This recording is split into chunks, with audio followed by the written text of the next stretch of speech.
website, WNCRTV.com. And you can find us on the YouTube page as well. That's going on right now, so be sure to check all of that out for sure. And if we get Facebook working, wonderful. And if we don't, so long, Facebook. Good morning also to Dr. Nehemiah Smith. Good morning to you, sir. Good morning, sir. How are you? Just gave you a doctorate there. Yes, sir. Thank you, sir. Yes, sir. It's honorary. So yes, sir. It's honorary. Yes, sir. Pretty soon, when you say it, it's going to be for real, huh? Okay. That part. Nevertheless, we are here this morning, and hopefully we'll get in contact with Nash County Sheriff, and they made some. They got those new cameras going on there as well. Okay. Where they are license plate readers. So you're riding through Nash County, they'll be able to check them license plates, just as Edgecombe County did not too long ago, where they were able to catch some people in Princeville because of the cameras. So that's going to be, I guess, a good thing for folks if they know a particular car was involved in an incident, and they can't spend gas money looking for it, but eventually they ride by that camera, and it's there it is, and then they can find where they are and go lock them up. That is a lockup time. It's time to lock them up. That's what I said. It's time to lock them up. That's a lockup time. So anyway, let's go to the latest news you can use with Nehemiah Smith Jr. Good morning, and it is Tuesday, March the 8th, 2022, and here is the latest news you can use. In the Russian-Ukrainian conflict, the Ukrainian military and civilian soldiers are continuing to halt Russian forces. Ukrainians defended two crucial cities yesterday, shooting down 3 Russian fighter jets over Kiev and preventing troops from entering Mykolaiv on the Black Sea coast. The humanitarian crisis keeps getting worse. Nearly 1,000 towns and villages in Ukraine are without electricity, water, and heat, and some areas lack medicine. 2 million people have fled Ukraine since the invasion began, according to the UN Refugee Agency. Losses, low morale, and food shortages have shattered the Russian military's fearsome image. Some troops got meals that expired in 2002. With oil prices rising, the S&P 500 fell 3%, its biggest drop in more than a year. President Biden is under pressure to ban Russian oil imports that would punish Putin but cause even higher gas prices in the U.S. I will never forgive Russia. The overriding emotion gripping Ukraine is hate. In virus news, New York City public schools had their first day without mask requirements. Florida will recommend that healthy children not get a vaccine, contradicting the CDC. China's Omicron outbreak is straining its zero COVID policy. And really unfathomable, COVID has killed more than 6 million people. In political news, the Supreme Court let congressional maps for North Carolina and Pennsylvania stand, rejecting Republican challenges. Bills to restrict abortions are advancing in several red states, offering a preview of a post-Roe America. The Senate unanimously passed a bill to make lynching a hate crime, and the Biden administration repatriated a Guantanamo Bay prisoner to Saudi Arabia after experts found he was too badly tortured to pose a threat or to face trial. In climate news, climate change and deforestation are making the Amazon less resilient against drought. If that continues, the rainforest may turn into grasslands. The EPA will tighten tailpipe rules for buses and heavy trucks. In other big stories, the NFL suspended Calvin Ridley of the Atlanta Falcons for the 2022 season for gambling on games. Teachers in Minneapolis will strike today, affecting about 30,000 public school students. And in South Korea, South Korea will elect a new president tomorrow. Disillusioned young voters could swing the vote. And in Lives Lived, during World War II, Monique Hanot helped smuggle Allied airmen who crashed in German-occupied Belgium to safety in France. She died at 101. And that, my friends, is the latest news you can use.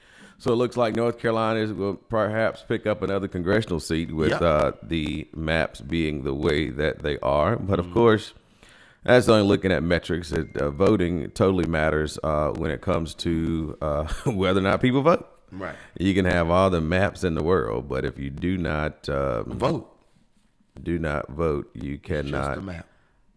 That's what it is. It's just a map. Yes, it's only a map. If you don't vote, you are a sap. A sap? Uh-huh. Okay. Because voting is important to the national country. Well, that doesn't make any sense. I was trying to do, I'm just Schoolhouse Rock. That type of here. Well, yeah, I was trying to do a Schoolhouse Rock thing for voting. Okay, you gonna work on that and come back? I'm gonna work on it and come back now. Okay. But now you see how I picked it up real quick. Boom. Yeah. Okay. Yeah. Want to say good morning to those who are watching via WNCR TV, those who are listening via WAJA 102.5, and we are on Facebook now, as well as YouTube, as well as online, as well as Roku, and got another app that I'm working on as well. Just got to sign a contract for that, and we'll be launching a new situation here. I think it's in about 3 weeks from the time I sign the contract. So we're looking for that. Just exciting times for the season, and we're just excited to be a part of the community, and glad the community is excited about having us as a part of the community as well. That is, to feel valued and appreciated is so important, as well as I value and appreciate there's so many people who are listening every single day. So yesterday was the first day I did not run into anybody who said they watched the program. But I didn't go anywhere yesterday. You didn't go anywhere yesterday. When I went somewhere yesterday, I did. You ran into somebody. Yeah. I was pretty much around here, and so did not go anywhere except for my daycare duties as well. But beyond that, that was it. I taught somebody who went to church on Sundays. Oh, y'all be having church at City Grove. So I did have that. Oh, yes, sir. Yes, sir. We be. Who preached on Sunday? Minister Brenda Williams preached on Sunday. Preached on Sunday. Okay. She did. What else is going on? So I was up at 4:00 this morning, and been up since then. And I saw a WRL story about closing the oldest charter school in North Carolina. Oldest charter school. How old is it? It was established in 1997. 1997. Okay. And the North Carolina Department of Instruction decided to close the school. I think it was a 10-1 vote. To close it. To close the school. Because? They said it was that the school was not able to produce documentation upon demand. Mm-hmm. That the school was dealing in some self-dealing situations. Mm-hmm. And the state only saw it best fit to shut the school down. Okay, so now what does it mean by the self-dealing part? So the executive director of the school owned a company that was providing services to the school. And since 2016, that company received $3 million, according to the WRL story, about $3 million there. So, I was like, wow, they doing these kids like this? Doing this community like this? Then, I was just reading. I was just reading. Then I looked at the video. You look. Then I looked at the video. And I said, okay. Okay. You said okay. Okay. The oldest charter school, you found out why they were really established, huh? I said, okay. Okay, why these charter schools are really established, huh?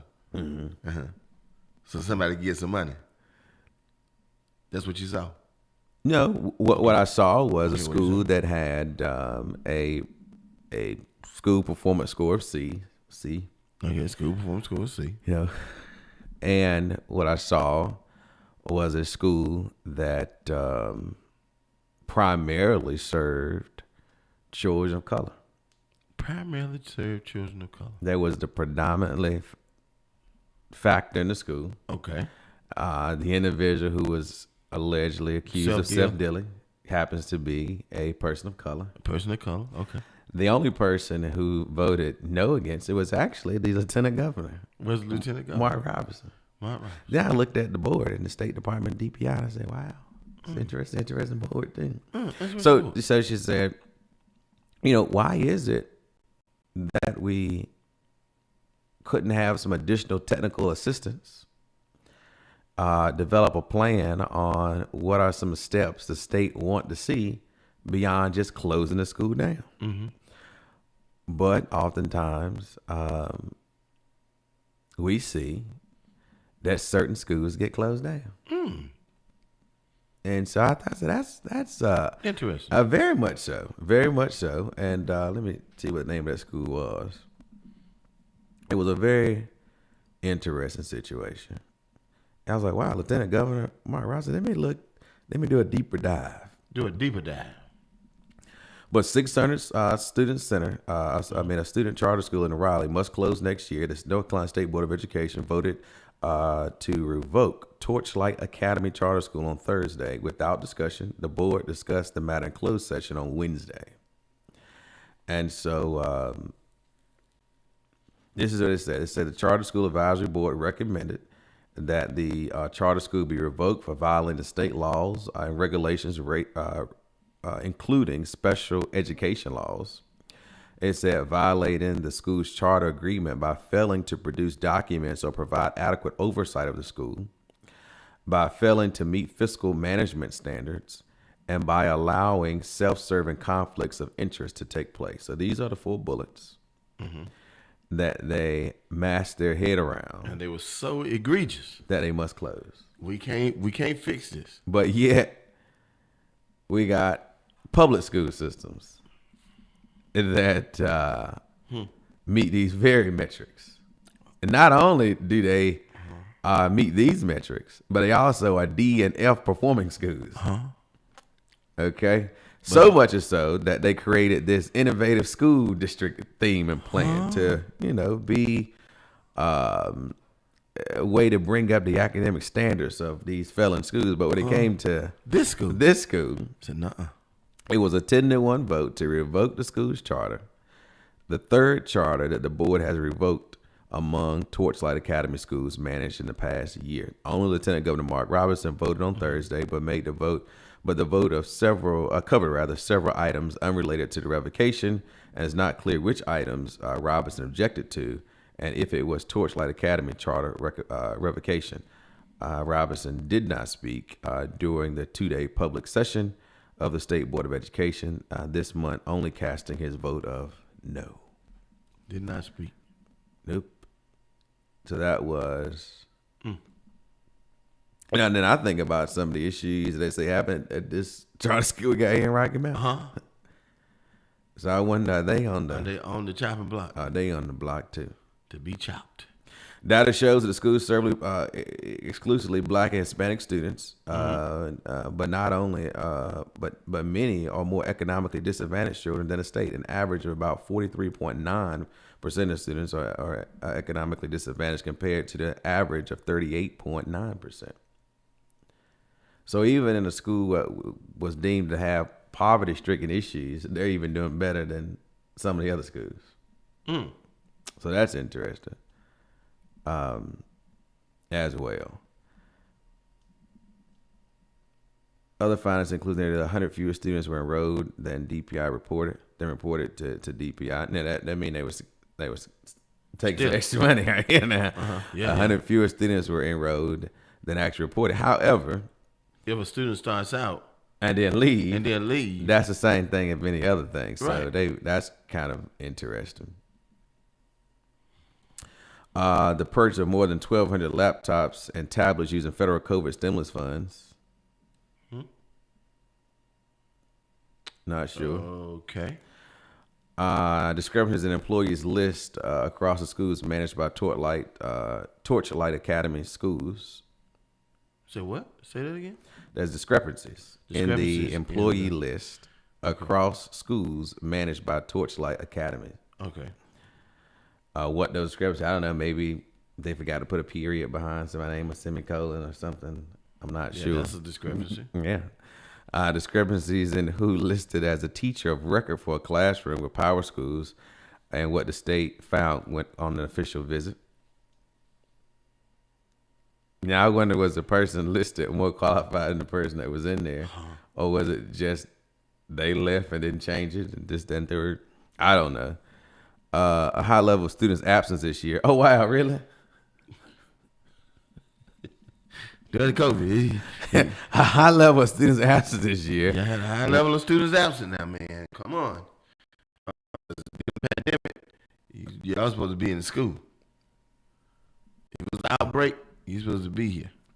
Elementary and middle school principals declined to respond to DPI questions on site, which is unusual. Okay. What if they said they didn't want to talk to them? I don't want to talk to y'all. You cheer for wasting my time. I got to teach, right? Yeah, I'm a teacher. So that was quite. So anyway, they did vow to appeal the decision, so you'll see what happens with that. But as it stands right now, the school must close at the end of the upcoming fiscal year. Well, school year, not fiscal year, but school year. So we shall see about that. Let's say a couple of good mornings here for those who are on the Facebook Live this morning. Good morning, Deborah Gunner, James Bullock, Ray Daughtry, Barbara Artis, Linda Murphy, Elder Harris, Irma Maxwell, Karen Parrish, Miss Rita Joyner Outerbridge, Betty Archibald, Kevin Lofton, Lola Leonard, Candy Staten, Gwendolyn Johnson, Gwendolyn Swain, Miss Swain, Allison Williams, Donovan Williams, and Partis Smith. Good morning to all of you all. Be sure to catch Partis weekdays from noon until 5 p.m. right here on WAJA 102.5. Give me gospel music, interviews, and everything in between during that particular time as well. So that's what's happening there. And the talking about the court's decision on the Supreme Court side, they didn't really say that they didn't find some issues with the merits of the case, at least 4 of them, but did not want to intervene during an election that's already underway. Right. So leaving the door open to go back and relook at the maps and all that good stuff. So we shall see what will transpire with that. And if they were to make some rulings, the previous court already determined, I thought they had determined, that election matters were state issues. And so that they dealt with that. You know, I always talk about state rights and this, that, and third. But then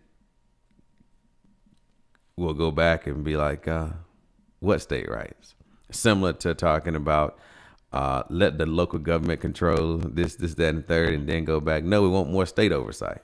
That's right. So which one is it? Is it is it local control and governance, or is it state legislative control and ordinance? Yeah, some would say, well, I think it's a combination of both, and certainly I would agree with that to some regard. But then some decisions, when you make blanket legislation across the state, you're really not taking in consideration of how the economy of a coastal community is compared to the economy of a western community, and the norms and things that are established here versus there. They say, oh, we got to have consistency in our laws. Everybody's doing similar things.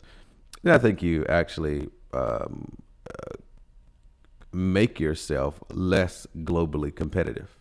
We look at the state in itself. I mean, you go from beaches to mountains. Yeah, we have it all in North Carolina. So you think about the richness of the uniqueness, the richness of individuality and creativity, and not this box. But too often people want to box you in based on their limitations. Okay. They want to box you in based on their aptitude, what they can understand. Hello. And so then we are left to sink essentially, right? And be stagnated because you're working against yourself all day long. Where you have one group saying, "Okay, we're going to be progressive. We're going to think progressively. We're going to move in a progressive way." Yeah. And then there's the other group saying, "I don't understand that, and so because I don't understand it, then I'm not going to do that."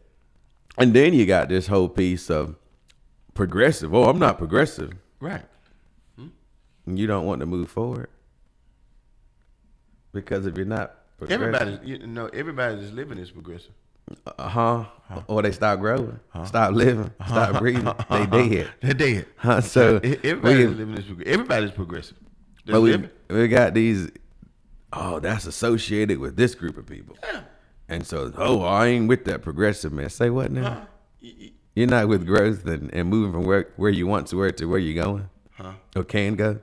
I understand. So let's go back and do things that stagnate and keep you where you are. And then wonder why my town ain't growing like it need to be.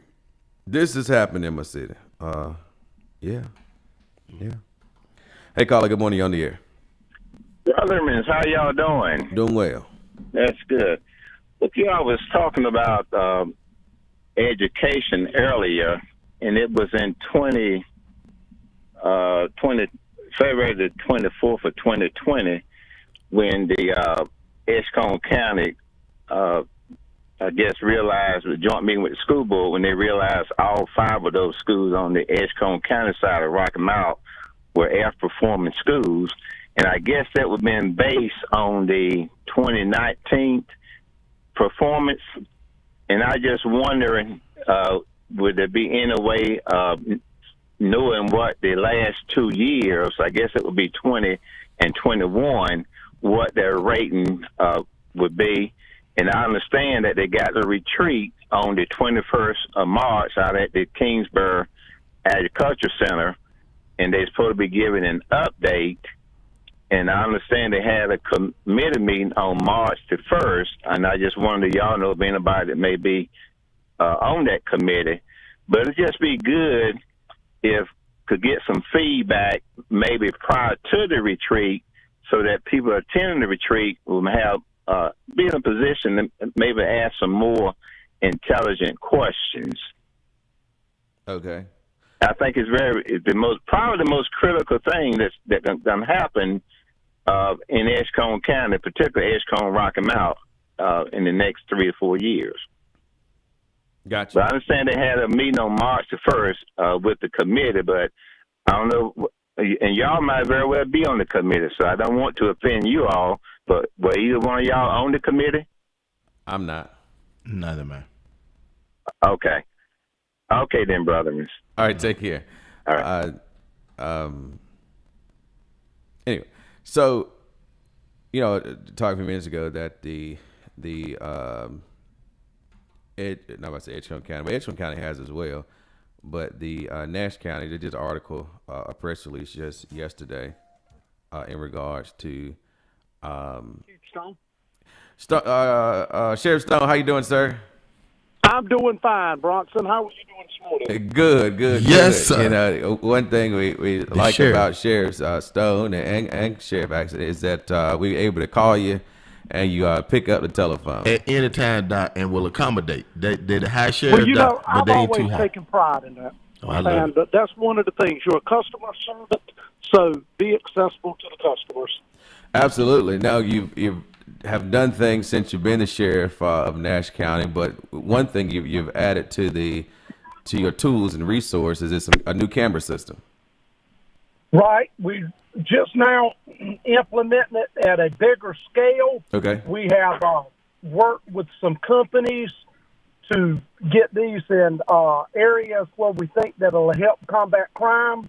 And also Rocky Mount is now in the process of putting up some camera systems too, so that they can share information with us back and forth to, just a better partnership and make safer communities.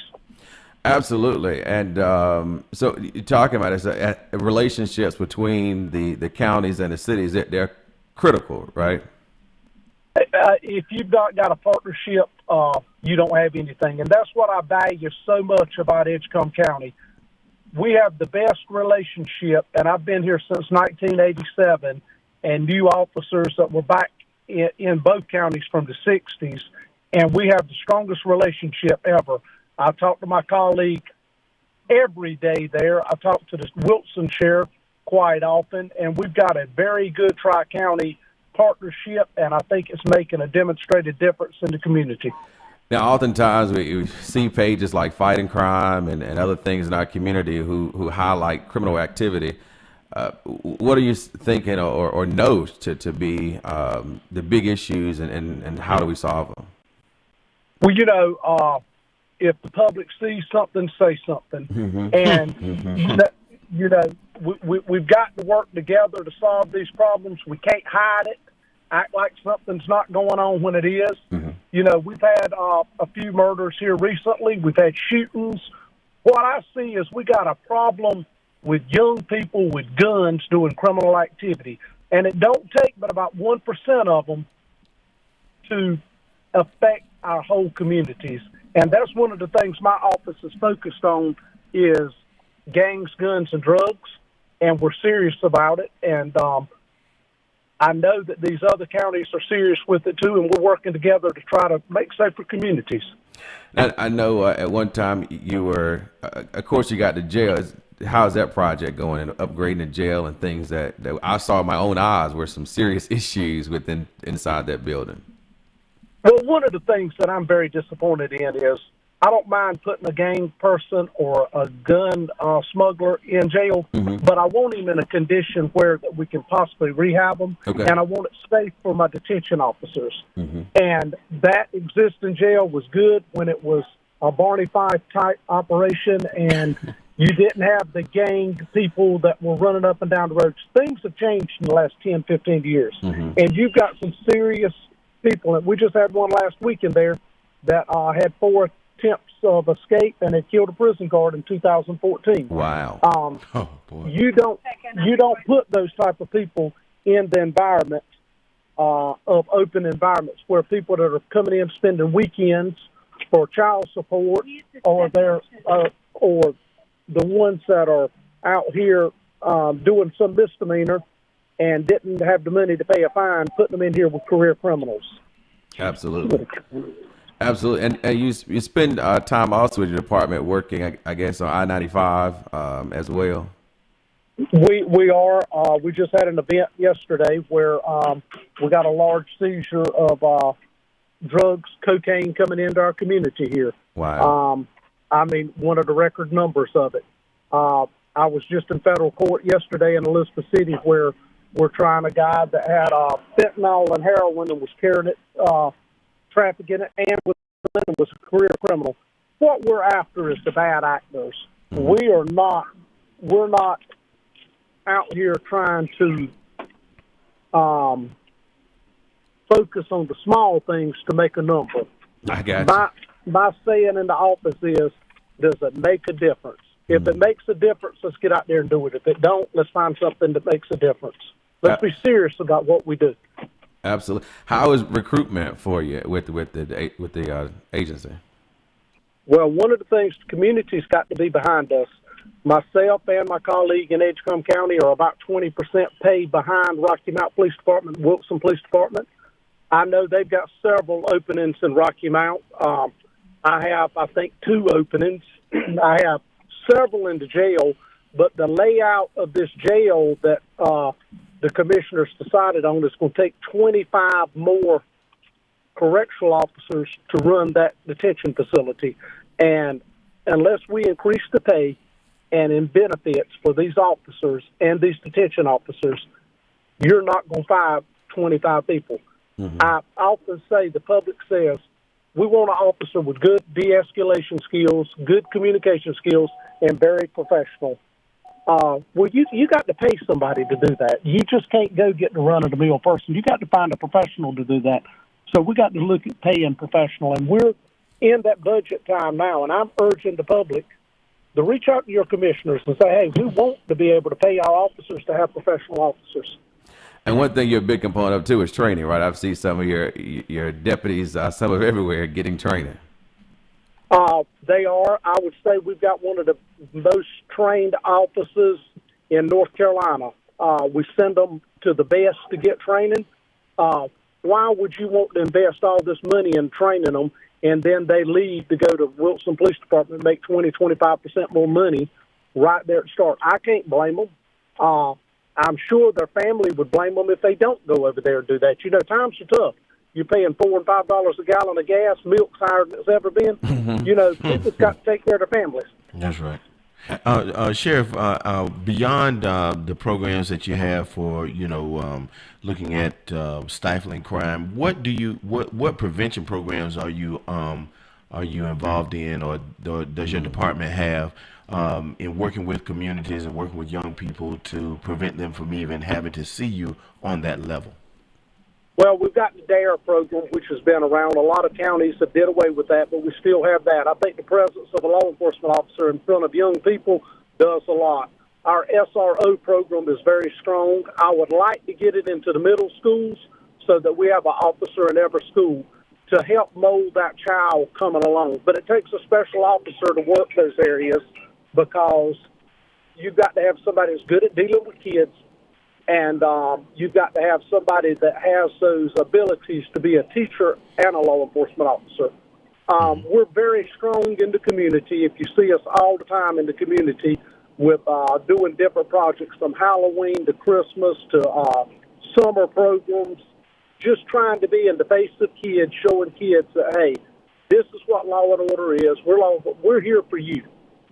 Mm-hmm. Absolutely. Absolutely. Well, we certainly appreciate you taking your time, as always, and being accessible to let us know what's happening with the agency, as well as the new tools and resources you've got to help find criminals with the new camera system that's being deployed right now, helping to keep Nash County and basically with your partnership, the whole entire region safe. It is. It's all of us working together for having a strong, vibrant community.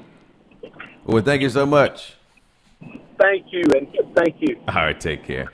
252-407-8432. That's 252-407-8432. On the phone there was Sheriff Keith Stone. Sheriff Stone. Sheriff Stone. And again, I think within 2 days of Edgecombe County deploying similar technology, they was able to catch someone in Princeville. Okay. Because of that as well. Hey, caller, good morning. You're on the air. Good morning, Mr. Bronson. Good morning. Pastor Smith. How y'all doing this morning? Well, how are you? I have 3 things I would like to talk about this morning, if you would allow me. Okay. The first thing I want to bring to your attention, I don't know if you know it or not, but your station keeps fading in and out a lot. It's doing it right now. And it's been doing it since last week. But you can pay attention to that later. Okay. You were talking about Torchlight. Mm-hmm. Torchlight is a very old charter school in Raleigh. And, yes, it has had some problems. And even though it's the oldest school, I feel that there are a lot of violations that were done there based on what I know when I lived in Raleigh. In reading the article, you have the father, who's the executive director. You have the wife, who is the principal of the school. You have the daughter, who is the director of education. And it appears to be a family affair. You can't run a business when these federal and state inspectors come and tell them to get off your property. They're going to close you down ASAP. And that appears what had happened after I read the article. I hope they give them the opportunity to be reinstated, but they got to stop, based on what I'm reading, falsifying documentation for self-profit. We got to stop doing that. You really do. The next thing I would like to talk about this morning is the old Winn-Dixie building on Sycamore Street. I would like to see that building become a farmer's market or a flea market or a combination of the two for Edgecombe County. It's centrally located. I think it would be a great spot. Where is that? Where is that located, Ms. Davis? You said on Sycamore Street? It's Sycamore and Tarver, isn't it? Oh, the little thing on the corner, right on the corner. It used to be a Winn-Dixie. It used to be a Winn-Dixie. I thought it was an AMP. My bad. I think it was that too. Mm-hmm. I didn't know it was Winn-Dixie. I knew it was AMP. Mm-hmm. Okay, but I think that would be an ideal spot. Gotcha. To bring fresh produce, and I think we need to look into how we can get it opened up.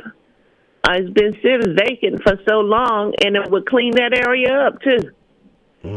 I think it would be really nice for people to come out, like I said about the CXX shed, for individuals to come out and sell their products of goods, and just clean it up over there, if nothing else. Did you ever get to participate in that survey for that shed or no? No, you couldn't find anybody. Okay. I don't know what's going on. And I called Human Relations, and they said they was going to look into it, but I haven't heard anything else back from them. So, it's not that people are not interested here in Rocky Mount. It's the feedback, and I have been preaching about that for a long time, even when Miss Rochelle was there. You call down with suggestions, and you ask for, you seek recommendations, and nobody gets back to you. It's like, they want to show off when they want to show off. Gotcha. So, I really don't know what they're doing there. And the third thing I want to talk about, I don't forget it, but nevertheless, I did. I talked about the station blinking off and on. So yeah, that is. Yeah. Miss Willa Swain said she has no problem with the station. I would certainly call, if you got Suddenlink, I would call them and complain about it. So I do know they put in a down converter because it went HD. And so I don't know if that's causing some issues, and that would have been about a week or so ago. Right. But I would call them and say, hey, something going on with Channel 20. But I don't. We shouldn't be producing anything that's causing that. That would be the cable company. Okay. So what do you think about getting that establishment opened up for something? Well, yeah, I think that building is owned by the Woodsworths, and so I know one time they wanted to try to locate it as a site to put some housing on. So I think it would be a great idea to do something because there's nothing going on there right now that we know of. I think that building does have lights on it. And it was even mentioned by former Councilman Wiggins to be that whole area to be designed for high school, inner city high school. That's the area right there. Yeah. Okay. Well, my thought is here again, if you can put produce in a Dollar General, why not have a place where you can go out and buy all sorts of produce? True. And and so, I know my other question would be, when you run for a city councilman, you must live in a ward before you register, right? That's absolutely correct. Oh my. Where does Miss Crystal live? She lives in the ward. Absolutely. She is in the ward. Oh yeah, absolutely. She is. Oh, okay. I thought she was living some other place. Yeah. Okay. My mistake. I ain't trying to bring out no bad information on nobody. Okay. But anyway, that's what I wanted to talk about this morning. Thank you for listening. Thank you. Good morning also to Laura Fonstock, who's That is, I just called her name yesterday. I said I have to get in touch with Chief. No, she said don't call her. That's why I said don't call her Chief. Huh? Laura Fonstock, and I have to ask her some questions about a situation that I'm looking at. I need some law enforcement expertise to really explain some things to me about a situation. So that's what I'm gonna do. I'm gonna call. She's a consultant now. Yes, sir. So we should check her fee. You gotta check her fee, Doc. I gotta check her fee. I gotta check consultant fine stocks fee. Yeah, that's right. Yes, sir. Ain't nothing free here. You ain't nothing free here. I ain't getting nothing free. Yes, sir. Yes, sir. But thank you so much for tuning in. J. Russell Harris, thank you as well. Will Manley, thank you. Also, Jacqueline Leonard Randolph, thank you as well. And she said, I am.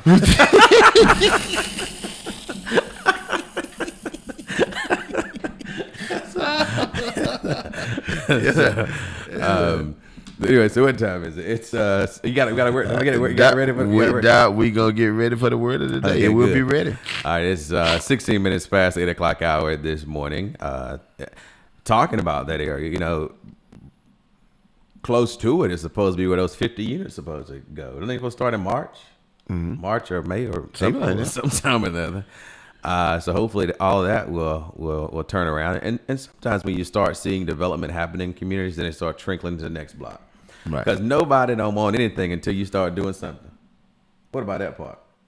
That's right. The building been sitting there for years. Then somebody get the building. All of a sudden, you, your cousin, everybody else want the building. I wanted that building. Huh? But it's been sitting there as an eyesore to the community for 100 years. And now all of a sudden, because somebody doing something with it, now you had a great idea for it, or you want this, or this, that, and the third. Man. Just move on it. As soon as you see it, move on it. Say, look, what can I do, and continue to move on it until you can, get it done. Can get it done. Get it done. Absolutely. But I got a building that I'm just submitted for a little small permit to do some work. A little small permit. A little regular. Small, you got a regular permit. A little regular permit. A regular permit. permit. We can do a little work here, a little work there. Well, we know that's going to happen. Work. And, I ain't doing the work. All I'm doing is... I know that. I know that. Yeah, I'll be supervising again. Yeah, supervising. Yeah, that's work. Yeah, so I'll be doing that. But we want to build a little wall, so you got to have we'll want to build a fence, so I can get a fence permit. Mm-hmm. So I turned that in on Friday. And so hopefully, matter of fact, this is how I'll be able to know how long that process takes too, because I submitted it on Friday. Today is Tuesday. Okay. So let's see if by Friday, if it's a week, if it's 2 weeks, if it's 3 weeks, and then, how long the development services take to move through things. But we do know that things are happening. I forgot. What's going on in the old building over there in Walmart? No, Walmart. One old Michaels. That one Michaels, wasn't it? Yeah, Michaels. You're talking about right beside on the same side as Office Depot. Yeah, but on the other end. Something's going in. I forgot. But anyway, yes, we got this 7-Eleven coming. Chipotle is coming. Yes, sir. That was just growing. Just growing, building by building. Then you see so much stuff happening around here. You're seeing new apartments come online. Mm-hmm. We see some renovations happening across the street with Aromas and the nail salon there downtown. In fact, this block that we're on is only one building that is not being used right now. Mama. All 16 buildings and only one is not habitable. That's pretty good. That's you do it block by block.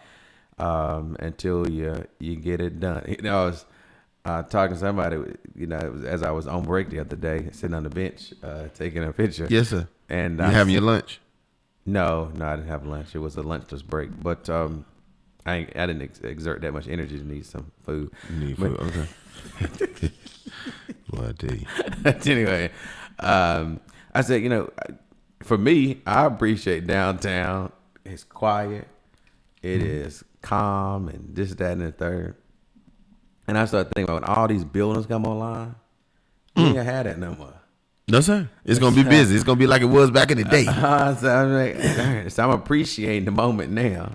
Now, you ain't going to get no parking. You would let an event come at events that you ain't got no parking. We were talking about that last night. Keisha with Brow Time and Toby over there. And was it D?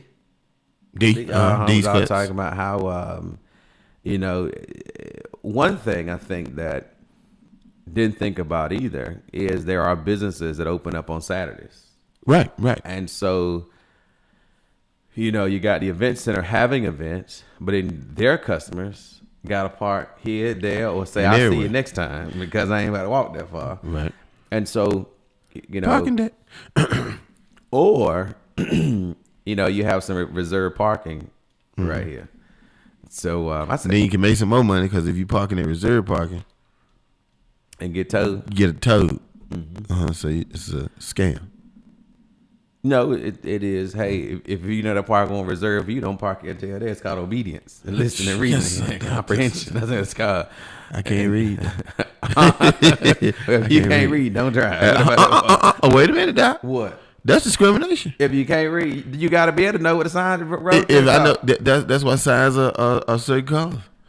They still. And I know that's a stop sign. I can't read stop, but I know that's a stop sign. If you put an octagon up there, you know it's a stop sign. Ain't some signs got the same shape, but got different writing on, like those pass with cares and the speed limit signs. So do we? So what about speed limit signs? If you say, oh, those are just that. I don't know. Does that say 35, 45, or 65? I can't buy that argument. I can't buy that argument. So illiterate people can't drive. We gotta do improve their literacy and get them ready. Absolutely. Now you asking for a lawsuit, but go ahead. I'm listening. So okay. I'm just saying. Robert McBride has his new office opening up behind the TV station here on Church Street. Okay. It's 115 North Church Street. As a matter of fact, I believe that address is Burlington Coat Factory. Burlington Coat Factory. Yes, sir. That's what you trying to think of. Yeah, and Laura Fonst, I remember. Burlington. Huh? That's just, I've been there. I know Rocky Mount. That's right. That's I know Rocky Mount. You talking about Burlington. That's it. Huh? That is it. Now she wanted to staff. Now she researched staff. She knew. She remembered. Yes, sir. That's good stuff. Indeed. So he said those are numbers. Those are numbers. You got to be able to read. That's talking about that. They're talking about that. Uh-huh. You know, when you open up a business, you got to put numbers on your building. Okay. And so we was down at TV station 301, and so Ray said, well, I don't want to put any kind of numbers on my building. Mm-hmm. What if I put some Arabic numbers up there? Huh? And it's oh no, you can't have Arabic numbers. Why not? On your building. Why can't I? And what is there a law that says you can't do that? Sure it isn't. Right. And so anyway, it's my fault you can't read it. Huh? What you mean you can't read? Huh? It's my fault you can't read Arabic. What you mean you can't? Huh? I want to put some Arabic numbers on this. It's not my fault you can't read it. That you're illiterate to when it comes to Arabic. Huh? Wait, I'm waiting. It's not my fault. I want to put them up here, but there's not a law that says I can't put them on here. Mm-hmm. But when I put them on there, if I can't read it, they're Arabic. Huh? Come on now. Come on. No, you come on. Can't have that. You can't have it both ways either. That part. Huh? So anyway, he complied. He should have put the Arabic numbers on there. He was interesting because when the inspectors came one day, I still got that video. He, I've been recording for a long time. Right. So, anyway, they walked through the front door. He has Sprite. He has some liquor. He has some wine. He has everything. They said, first of all, I need y'all to sign in. I need y'all to sign in. I need to sign in. Can I offer you anything to drink? A bribe, He would offer him drinks. I want to be very hospitable to you all. Right? But this is how we do it in here. He would just give him a hard time. That's just That's just how it was. That's him. That was him at the end of the day. But it was that nickel. It was that $1 million education. One nickel. A nickel at a time. But you don't do that. You don't give inspectors a hard time. No, they give me a hard time. Actually. They give you. Oh, okay. It's the reverse. The roles are reversed. Yeah. Every time I think about an inspector going into a business, I think about Mr. Grant slapping the glasses off the man's face. Tyler, good morning, young there. Good morning. How are you all today? Doing well. Well. All right. I'm in agreement with Pastor Nehemiah. Yes. I think you should have had the numbers up there. That would have been a plus then. You would have put the Americans at the top like you do Braille. You remember? Mm-hmm. Okay. You would put that plus his nationality number up there. Mm-hmm. I think that would have worked. That would have been the best way, in my opinion. And thank you, and have a good day. Yes, sir. That's right. That's right. Yeah, that's right. He didn't do it. He didn't do it. Let me tell you what he did too. He said, "No, I can't." I don't know if he said he couldn't afford them, but anyway, it's okay. The building was 1280 North Wesleyan Boulevard. Mm-hmm. It's okay. We're gonna print off the numbers on a sheet of paper. Okay. So he printed off the numbers on a sheet of paper, mm-hmm. and then he went to Lowe's and got some polyurethane, sprayed the paper, and said, "Here's your numbers." That's right. Here's your numbers. I love it. I love it. I always show them. You know, you got to think some of these ordinances. You better think them through. No, that's what he did. And so Laura, she knows. Say, "Yep, that was him." She know him too. She know about Burlington. She know him. She did. That was him. She did, right, all day long. Yes, sir. Hey, Carla. Good morning on the air. Mr. Bronson, you was talking about applying for a permit for to install a fence. I hope you got a pocket full of money. Yesterday, I called Builder Supply for the wooden fence, and you know how much it is now. Wood went up. It's $50 a panel. Say what? I couldn't I just believe paid it. It's $64. $50 a panel. I couldn't believe it. So, and that's that B grade wood, and so allegedly you can't pick through that. And so I went there first to get some fencing material for something else, and they told me that it was you can't pick through this. I said, I tell you what, you can take those pants you put in a trailer and put it right back over there. And I went to Lowe's and got some for $64. I paid a little more, but yeah, it's definitely went way up. We're actually building that fence out of center block, so it's gonna be about $3,000+ but we're gonna. I think it'll be a great attribute to that area, and it just conform better to where we are when we got a place. Right, but I just couldn't believe it. Yesterday I called, and when they said $50 a panel, I said they can keep it because I'm not paying it when it used to be $18. Wood is worth tremendously up. Absolutely. Yeah. That's okay. Thank you much. Recycling is in vogue. It's in vogue, Doc. Okay. Gotta go and find you some wood and these DIY projects. Do it yourself. Do it yourself, where you can go and get this. I do marches myself. You know, I bought some wood last year, and the wood, I got 16 boards, and it came up to about $300 some odd. Okay. I bought the same amount of wood this year, and it was $798. Ooh. Yeah, I went there, said, "I'm gonna get all of it at one time." All right, what you got right now? About I'm just gonna take that from right there. Let me take that right now. And then crazy thing, I said, why am I just going to get all of it at the same time? Because it cost me twice to ship the mess. But sometimes we can not think things all the way through, and so it's because you can get all of it delivered for the same delivery fee, so might as well. But anyway, making some improvements. Caller, good morning, you on the air. Good morning, guys. You were talking about, I guess a while ago you were talking about Ray, in the station with the numbers. And I know doing fire inspections and all, he's required to put the standard numerical system numbers that we use. But he could have put other numbers. He could put Chinese. He could put, any numbers up there that he wanted, as long as he had that standard numerical system that we use. What is it? Arabic numeral. It had to. That's required by fire code. So, but he could have put other ones up there if he wanted to. That's fine too. But the main one would be the one that guys on the fire truck who read numbers. You would want them. You would want them to know and understand what's the main number. So did you go out to the TV station before? Do what? Did you ever go out to the TV station? Oh God, yes. I inspected him one day. Yeah, I remember you being out there. I'm gonna tell you, I remember you going he was a character, man. I'm gonna tell you, I've never met anybody like Ray. I thought I can't.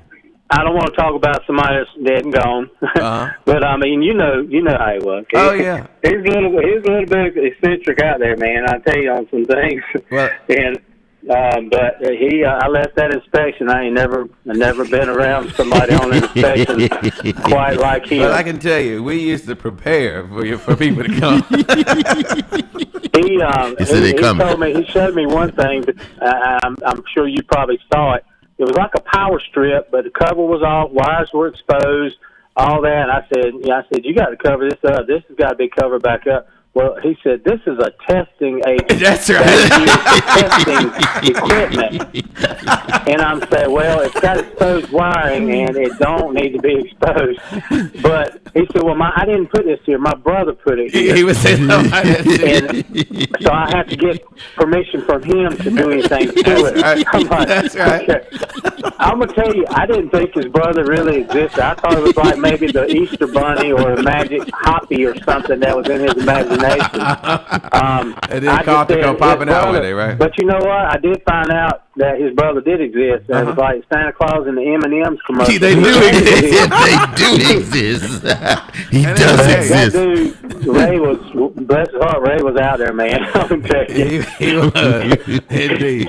Yeah, I remember you coming to one of those things. Okay. But I tell you, it was quite interesting, some of the things I found there at the TV station out there. I immediately, when I got out of the building, I called my chief because it was after 5, and I told him, I said, I got to just fill you in in case you get a phone call. I'm going to fill you in on what I found. That's right. He would never go beyond, well, maybe one time I think he did, but basically he just had his field day with people who came out, and then after that, it was what it was. But I think he liked to play mind games with people, I think. It was quite much interesting. But thank you, sir. Yeah, man. Y'all have a good day. He's right. This is a testing device. See, and then go on and say, this is temporary. As soon as we close up, this is not gonna stay here. So then, another thing Ray said he did. He said he had an old car in his yard, and the city ordinance was you can't have a car in your yard. Okay. So Ray took all the oil out the car, and there was nothing in there but just the metal. Okay. And he said, this is art. It's a sculpture. Yes, sir. It's art. You can describe me on my art. Showcasing the art on a land that I own. It's like a yard ornament.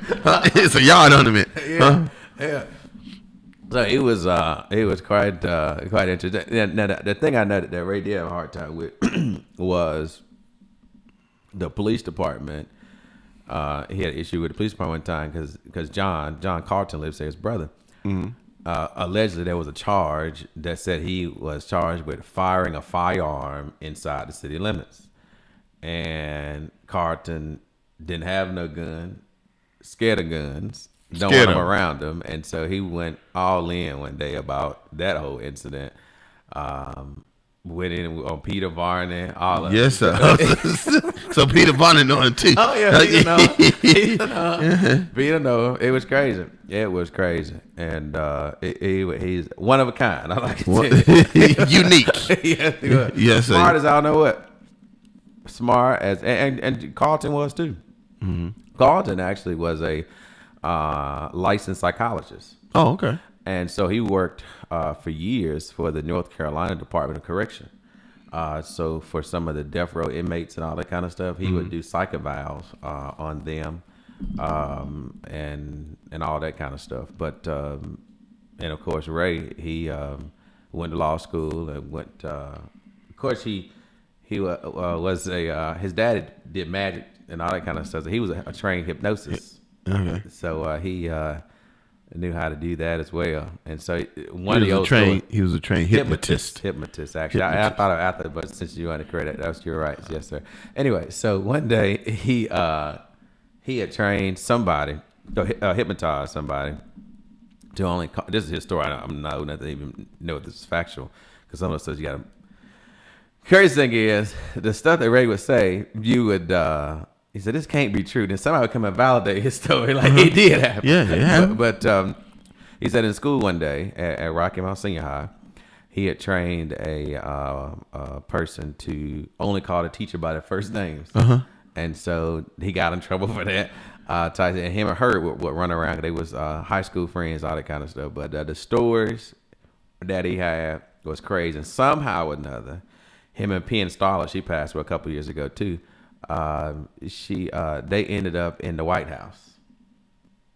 And he said, as a kid, he would sit outside the fence looking away and say, there's some amazing work going on in that institution. And him and Penn was in there acting buck wild crazy. So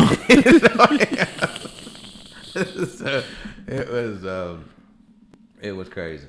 That we're 3 minutes over the 4 minutes over the word of the day. Go ahead to the word of the day. Okay. Word I got on my little tangent. The word of the day is pariah.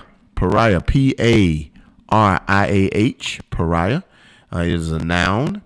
The definition of pariah, first definition, is a member of a low caste of southern India. However, in America, we use pariah as one that is despised or rejected, an outcast. Synonyms for pariah would be castaway, cast off, leper off, off-scouring, outcast, or reject. Pariah in a sentence. Let's see what that, make sure we use pariah in a sentence. Pariah in a sentence would be, for decades, African states longed for the day when South Africa would be liberated from its status as the apartheid pariah and become the economic engine that will pull Africa out of its mire of poverty and underdevelopment, much as Japan did for the Pacific Rim.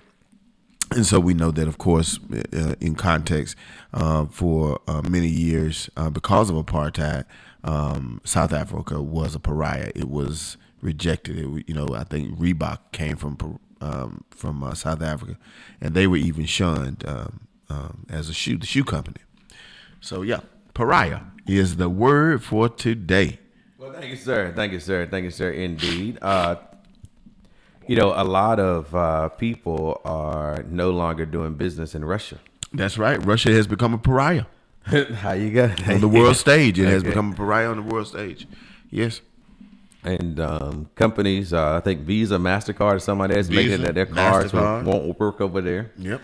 And but now too, that will hurt the everyday Russian too now. So it's going to hurt the Russian people, and hopefully the leadership will see the damage that it's doing to the people and say, wait a minute, But you would hope that it wouldn't take that in order for them to see that they're wrong. My understanding is there's another company waiting to start accepting cards and payments. Yes, sir. So you take one out and say, I've been waiting to get into this business. And so, who knows what will happen with that situation. Some people don't care about what's going on with this war. They care about that money. Huh? That They don't care what's going on. They can look at bread. opportunity. They're going to look at the opportunity. This is an opportunity for us to get in. And they'll say, MasterCard and Visa don't like it. We love you. We love you. Welcome here with open arms. And then get a whole bunch of people signed up to get the card. And then once everything is over, guess what? We're on the same playing field as MasterCard and Visa. As a matter of fact, we're in a better position. Because now we can say, guess what? They didn't, remember when everything was going on? They abandoned you.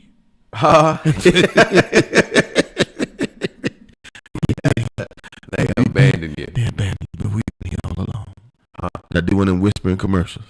Yes, sir. When everyone else left, we were here. We stayed. I'm about to go further. Yes, sir. Don't do it. Don't do it. Don't do it. Don't do it. It would. Yeah. Anyway. Well, I guess you had the Daisy ad, so I guess that was. Yeah. So I guess. I wouldn't went too far. Then I think about it. No, you wouldn't have. Thank you, sir. Appreciate that. 8:40, 40 minutes past the 8 o'clock hour this morning. It is Tuesday, March the 8th. Is that right? Yeah, March the 8th. 20 days before my birthday. Yes, sir, Doc. Where we going this year, Doc? News you can use on the road. News you can use is gone. It's on a Sunday, Doc. I don't know when it is. That's a good question. When is your birthday?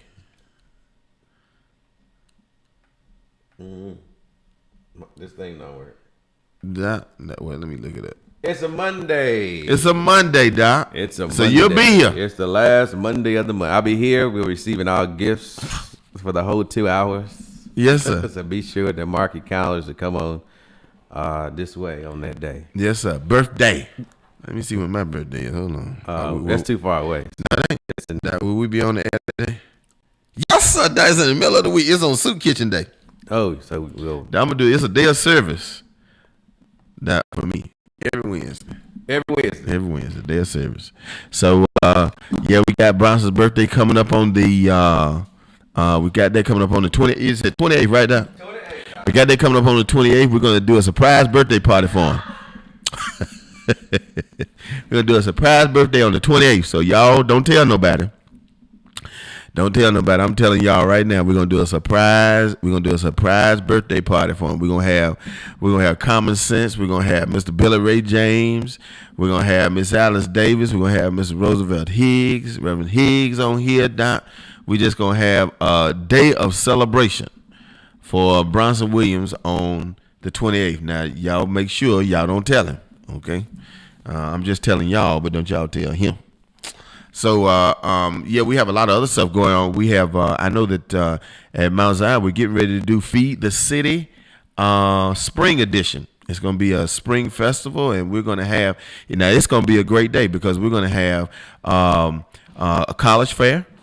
So we're having colleges come down to recruit. We're having businesses, local businesses, and area businesses to come out and do interviews. As a matter of fact, we have Reesers and Don Ponchos on that day who will be here and the date is May the 14th. They will be here on that day, and they will be doing on-site interviews and hiring on that day. So anybody that's looking for a job, and they're also looking to invest in, because it's right there, it's in Halifax County, they're looking to invest in transportation so that the people they hire, if you don't have transportation to the job, you can get transportation. So, you got Don Ponchos, you got Reese's who is coming, you got other companies that are coming, and if there's anyone else out there who has a small business or medium-sized business or whatever, and you're looking for employees and you'd like to come out and be a part of the Spring Festival for Feed the City, you can call the church at 252-442-1627, or you can email us at mzfbc1871@gmail.com, or you can email us at feedthecity.rockymount@gmail.com. That's Feed the City, that's written all the way out, .rockymount@gmail.com. Yep. So we're gonna have food, and we're gonna have games. We're gonna do like a little field day. We're gonna do we'll have sack race, and where the kids can do the 50-yard dash and that kind of thing.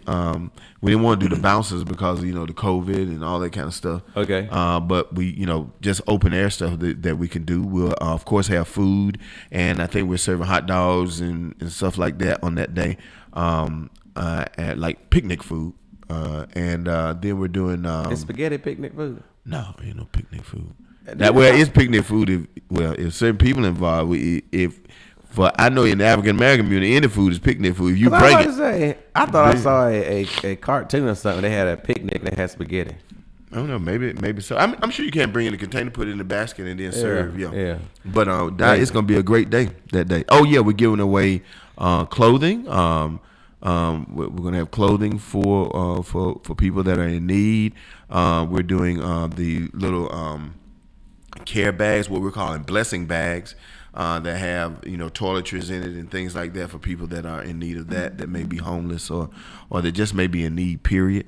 And so what we imagined is that Feed the City is more than just a day to get a meal.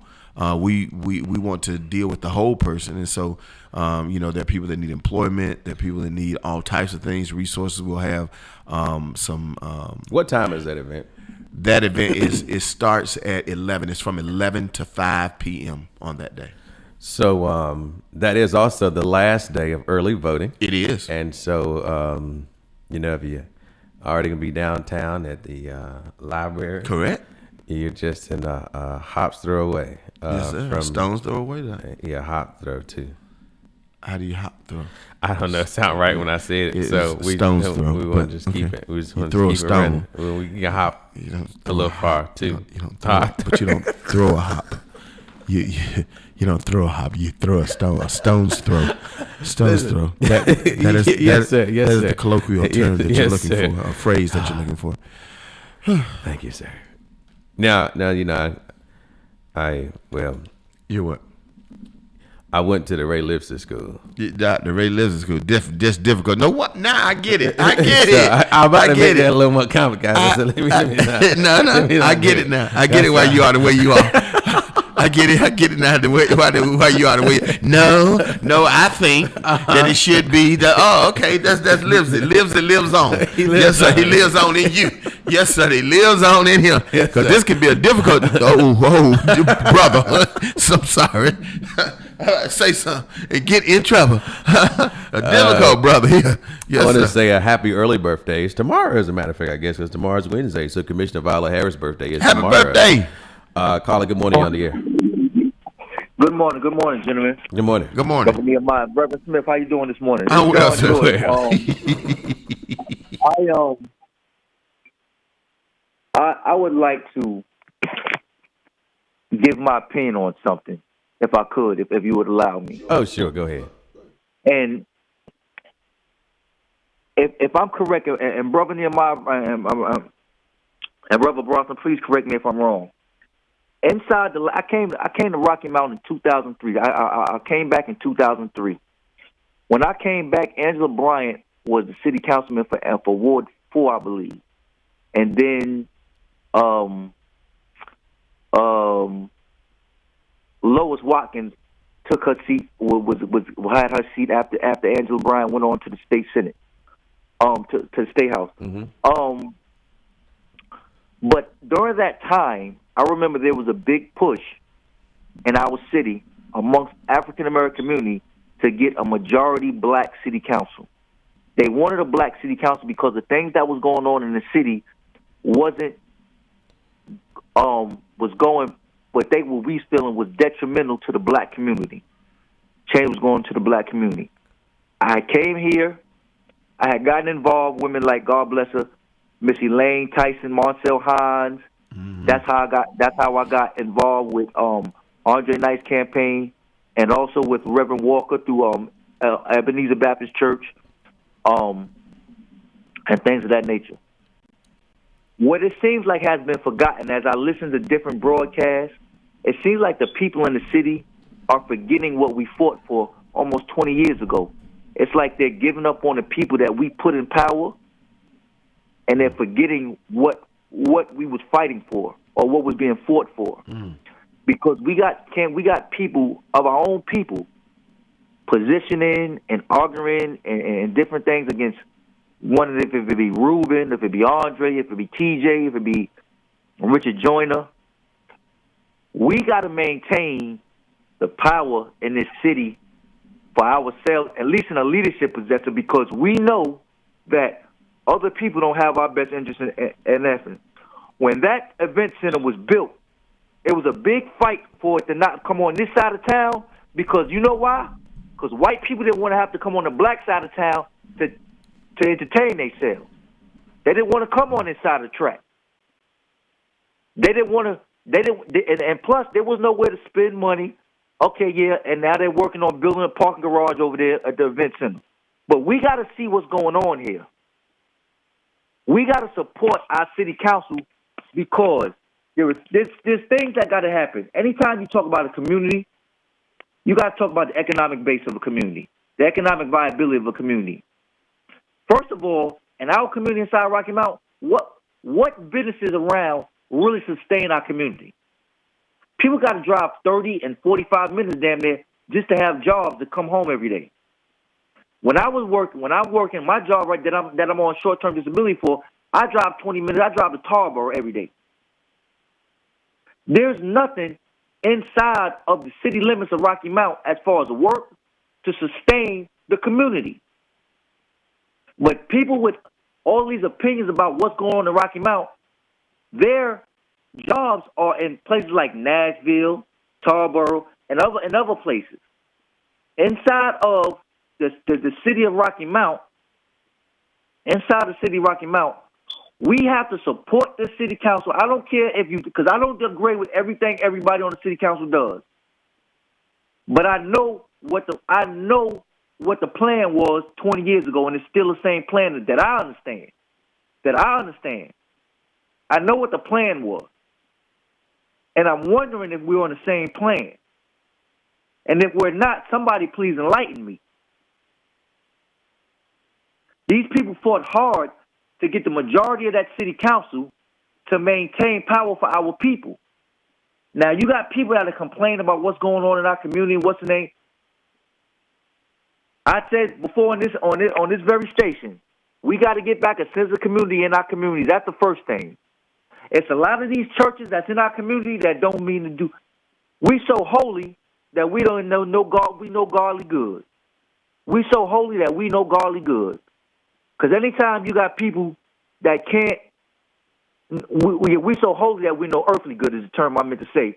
Because a lot of these communities with all of this stuff that's going on with these children, these teenagers and stuff, why ain't enough of these pastors out in these streets? I remember when I was young, you'll see a lot of them, and Nehemiah, you know I'm right. They'll put up church tents, or they'll put up different things, and they'll get out in the community, and they'll get involved with people. There's a lot of problems in our community, that if people come out of the community and come into the community, we can solve these problems. But we got to get back our sense of community. Everything that's going on with the city council and everything, that's business that's really above a lot of people's heads as far as budgets and things and people on the educated level from academia and everything. But that's what it takes to run a city. The things that people are hurt by as far as utility bills and gas prices and stuff like that. I mean, sometimes you gotta get a little pinch or a little nerve or something, but you gotta get backbone. You gotta kind of where your backbone at. I came here and I've been here and I plan on being here. And as long as I'm here, my city councilman right now in my ward is Richard Joyner. I got that man's phone number in my call. Anytime I call Richard Joyner and I ask him for something, he do his damnedest to get it out for me. And if he can't, he let me know where I got to go. Anytime that man called me and he said, yo, I need you to put up signs and put up this. I said, okay, I'll get him my health right now is an issue. I damn near can't walk. But people got to support their city council people and stop complaining, man. I don't know. Because these folks position themselves to help our community. Bronson, you know it. Nehemiah, you know it.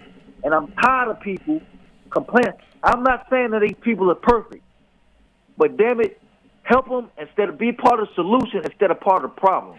Yes, Gentlemen, sir. have a good morning. Yes, sir. We thank you for the call. One of the things that I've looked at in the community, and Bronson has brought it up. We're in. We say that we want people to participate. We want that people should, that it's above some people's heads, but it shouldn't be. It should not be. It shouldn't be because you have access. It's not like these are private meetings. Mm-hmm. It's not like these, that you can't do the research. And I know somebody said, well, not everybody's going to do that. I'll have somebody do it for me. Why? Study to show thyself approved. But I'm going to leave it alone in a minute. Study to show thyself approved. So, and then even with that, you have people who major in the minor. And because they major in the minor, they never do get the concept of what's really going on. Absolutely. They never understand. They never grasp the concept of what's happening because they've listened to this silo and they listen to that silo and they listen to that silo, and they're silo jumpers and don't have their own silo. They don't have a place where they can do their own research. And connect the silos together. And connect the silos, right. So if you've been silo jumpers, but then not able to discern from that, then what good is it? Absolutely. And then you look at things with I've listened to what Brother Jordan was saying about what the plan was, but what have we done to make sure that we that the results have been measurable. What are the measurable results? What are the results of it? Who's been keeping track of the measurable results beyond just saying, oh, this got done, that got done? Especially when you look at, for instance, as Bronson brought up to me, the Bassett Center. Yeah. We have a Bassett Center, which is a place that is supposed to help those in need, families, what have you, women, basically. And yet, if you look around the Bassett Center, horrible. It's terrible. Absolutely. And there's nothing there to encourage the people to get out of the situation that they might be in, because the situation is depressed around. They come into the Bassett Center in a depressed state, Come on, sir. and then stay in a depressed area. It's located in a depressed area. What is there? Again, like Brother Jordan says, what is there to help sustain them in that community? Exactly. But now I disagree with him when he says that there's nothing here to as far as work is concerned. There are jobs here. Plenty. You see, we are hiring signs all over the place. Yeah, from Pfizer. You got Pfizer, Cummins. You got the city of Rocky Mountain. You got there's a whole school system, major employers. Yeah, major employers. And yet now we find out that people don't want to work. And they make the excuse, oh, it's COVID. No, it's not COVID. It's called lazy. Say what now? Yes, sir. It's cause I'm waiting for a stimulus check. They ain't coming. They done that. They done. They over. It's over. It's over. It's over. But I do agree that you really got to measure that success and say, okay, hey, having an agenda and then no plan is deadly. That's a deadly thing. It's deadly. So, and it's not a plan until it's written down. Hello. And so, it is important too often we get so caught up on skin color that we forget what is the measurables. I agree. Because you can have somebody look like me and you, that mean me and you no good. They just sharing the color. You can have somebody that don't like me and you, me and you no good. You can have somebody look like me, don't like and do. So, the deal is accountability from the citizenry as to what shapes and define our communities. What is that comprehensive plan? What does it look like? What does it feel like? How is it inclusive that everybody can partake in it? And that is not the language that we've been having. It has always been a sided situation. Right. It is a siloed situation.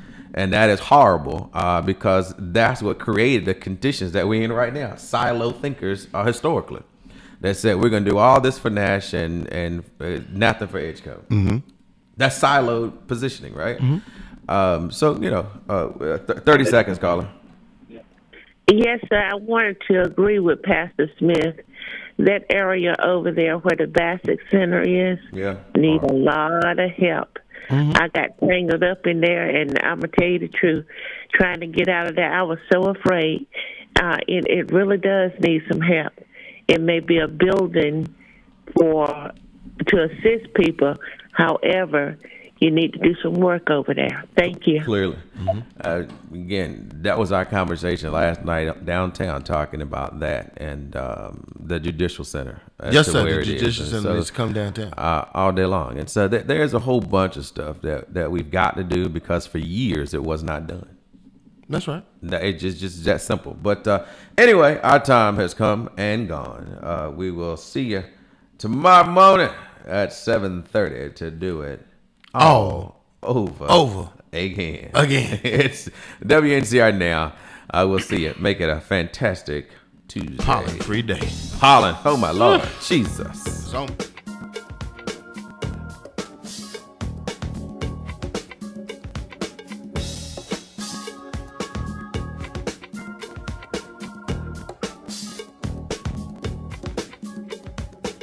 What you got until you get what you need, y'all.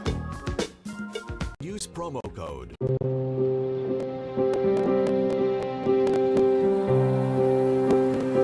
Getting your children caught up on all their immunizations is one of the most powerful things you can do. This is a superhero moment. Protect your kids against dangerous diseases and make sure they're ready to face the world. Normal is coming. Call your pediatrician today. Coming up on Daytime, meet the man providing Kim Kardashian and Jamie Foxx with their luxury vehicles. He can buy any car at the drop of a hat. Plus, he's my best friend. Of course he gets to see it first. What do you think? What do I think? Plus, the reality show that's bringing back chivalry and duels. All that and more, because Daytime, presented by California Closets, starts now.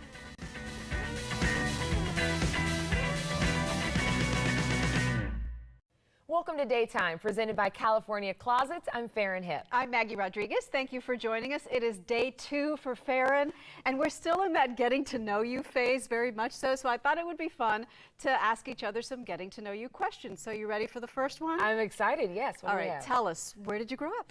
Oh, I'm from Fort Worth, Texas. That's where some of the Cowboys fan in me comes from. But I grew up going to stock shows, rodeos. My granddad was always really big into horses. Oh, that's a picture of my mom and I as we were together at the stockyards. You know, if you What is the stockyards? Oh, the stockyards is amazing. Every hour, on the hour during the daytime, they actually bring livestock through the streets and they parade it around. It's part of our Cowtown history. That sounds like a lot of fun. It is. What about you? Where are you from? I'm from Miami, Florida, born and raised, proud daughter of Cuban immigrants. And I asked my mom, can you send me a picture, because I don't have any photos, of me growing up. And this is apropos of nothing. This doesn't show Miami, but this is what she sent me, so this is what we got. I guess this was one of my ballet recitals. I grew up dancing ballet, and I must have been a bee. Oh, I thought you were getting ready for a spelling bee there for a second. Nope, that's what Mom said. Thank you, Mom. But Miami, Florida, for me, lived there most of my life until the career started taking me to other cities. Wow, so you represent for the 305. I do, very much so. Which brings us, though, to our next question. What was your first job in TV? First job in TV. It's actually when I was still in undergrad. I was hired as a producer at the local station where I worked in Abilene, Texas, and they actually let me get on air. That's a picture of me. I thought I was you so look cool. the same. I do, but I had a blazer for every day of the week. Of course. That was the style, Remember, right? I threw all of mine away when I retired. I came back, but I threw them all away. What was your first TV job? Well, I also was behind the scenes at first. I was an assignment editor. I was an associate producer. My first on-air job was at a TV station in Miami, Univision. It's a Spanish language network. I didn't have photos of that, so I have a photo from my second job in TV. I was a reporter and anchor at KABC, the ABC station in Los Angeles, from 1994 to 2000, and I remember this perfectly. It was a Christmas day, and they had me go up to the mountains. I think it was Big Bear, to cover the snow. And isn't that just like what news life is? It's a holiday, it's Christmas, and you're out there working, which, by the way, I didn't mind at all because I was in my 20s and I was all about the career. But that didn't even look like you, Maggie. Really, no, well, that's before I started highlighting my hair.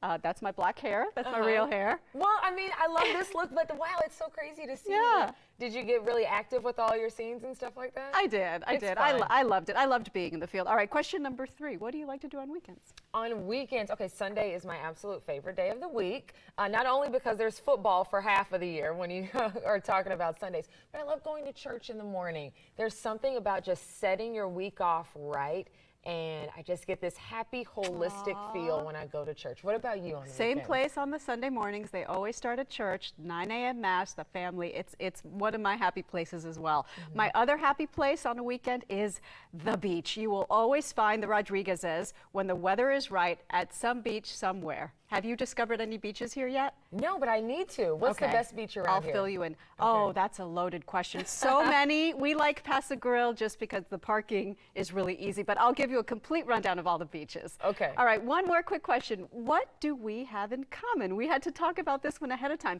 and we actually discovered a really cool fact. You can really reveal cool. it. Okay, we both got engaged at the same place, at the Breakers down in Palm Beach. And so that's a picture of when I got engaged with Colleen. So happy when she dropped down on one knee. Oh, look at you and Mike. Yep, this was not at the Breakers because, again, I didn't have a photo, but this was around that era when we were either newly married or newly engaged. When we were young, still in love, but not young anymore.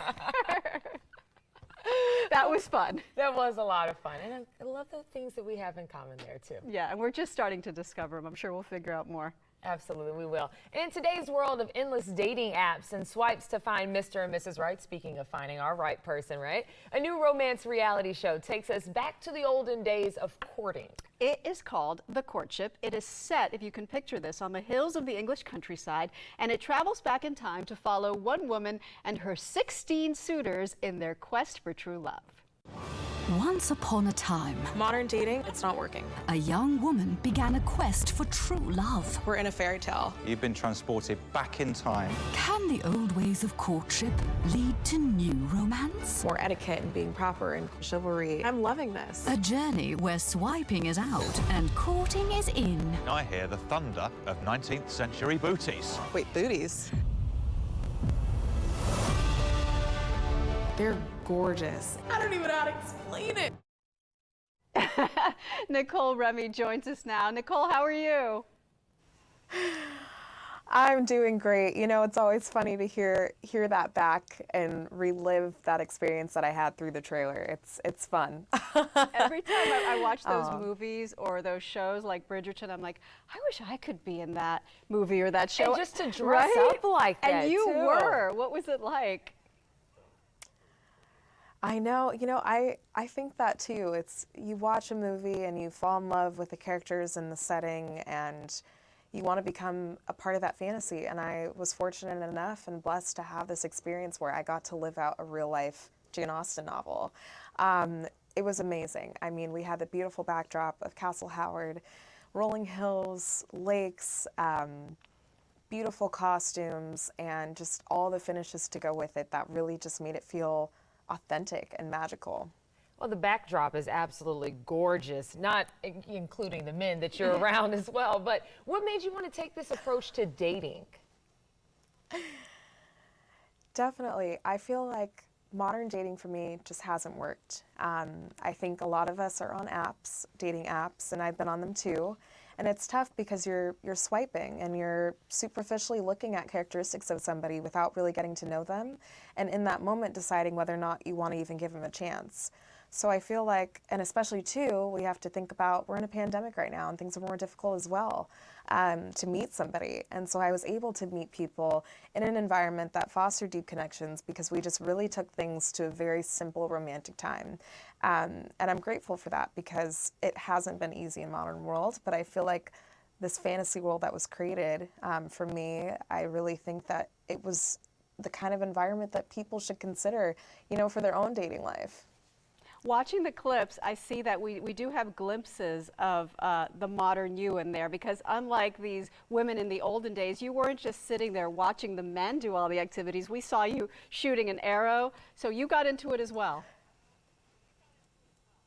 I sure did. You know, there's a scene in the trailer where I have my dress tied up and we're playing cricket. And yeah, I'm out there and I'm thinking, well, I'm taking off my shoes, I'm rolling up my dress, and I'm out there sprinting with the guys. Like, I like to have fun. And I think the most important thing about that was I wanted them to see my personality and me for me. And so that way it's not like, okay, this is what she's like in this fantasy world, but what is she like in the real world? And I think taking that modern element of myself and like juxtaposing it to this, you know, Regency era, it's not traditional, but I think that's what makes it feel more real, and also it's more real for me. Now, Nicole, they also got to meet your parents very early on in the show. That's not natural for most people either. What was the introduction to the guys and your folks like? Oh gosh, well, they actually met my family before I even met them, so you'll have to ask them about that. But I think for the guys, they saw it as an opportunity to really step up. You know, they're courting me, but they're also courting my family. They have multiple hearts to win over, and I think that really allowed them to, you know, sort of put their best foot forward. And it was fun for me too, because I was able to be with the people that I love the most and the people that know me the best. They allowed me to realize, you know, I know the situation is difficult and dating 16 guys is tough, and being in the UK, you're not from there. But what it allowed me to do with having them there is, you know, remind myself of what I came for, who I am, and help me through those tough times. It looks like it was a fairy tale. Without spoiling it, does it have a fairy tale ending? You know, I think with my intention of going on the show to find